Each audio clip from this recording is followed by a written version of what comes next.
Labaran duniya da dumudumunsa daga fadin Najeriya, wato kungiyar 'yan ta'addan Najeriya wanda kuka fi sani da 'yan Boko Haram sun samu nasarar kashe sojoji har mutum 9 a fadin Najeriya da ke jihar Maiduguri. Wannan abu da ya faru ne baya ga yayin da sojojin nan suka yi runduna zuwa raka wasu al'umma.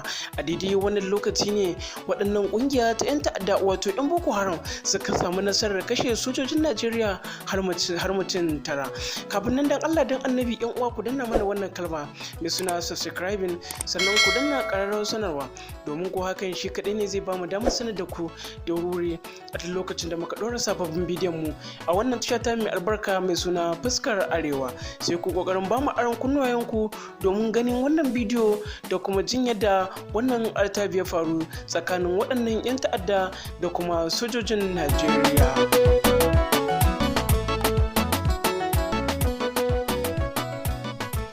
Tofa turkashi ga kanin labaran dalla-dalla da dumudumin su daga fadin Najeriya.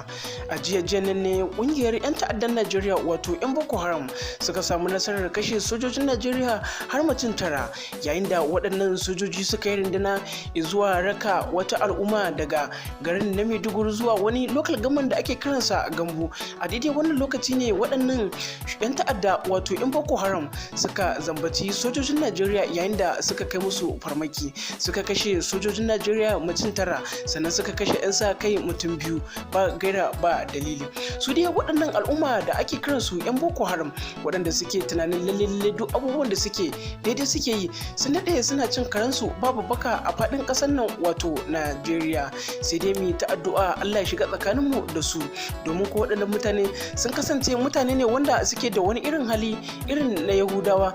Yayin da shugaban sojojin Najeriya wato General Abubakar Tukur Burtai ya fito ya nuna rashin jin daɗinsa akan abubuwan da suka faru da sojojin Najeriya da ma shugaban ƙasar Najeriya wato General Muhammad Buhari ya fito ya nuna rashin jin daɗinsa wajen ganin an kashe sojojin Najeriya masu bautawa ƙasarsu bilhaki da gaskiya suna kuma aikinsu domin Allah. Sai gashi an waye gari 'yan bandiga sun kashe mutum 9 waɗanda ba su ji ba su gani ba daga cikin sojojin na Najeriya. A dai zuwa yanzu ba mu san halin da sojojin suke ciki ba da kuma waɗancan 'yan ta'adda a daidai lokacin da suka aikata wannan abu na kashe sojojin Najeriya har mutum 9 ne yayin da suka yi yunkurin guduwa aka neme su aka rasa inda suka yi. Sai dai kuma shi duk inda Allah yake yana tare da mai gaskiya ko da a ina yake. Allah kai mana maganin waɗannan 'yan ta'adda.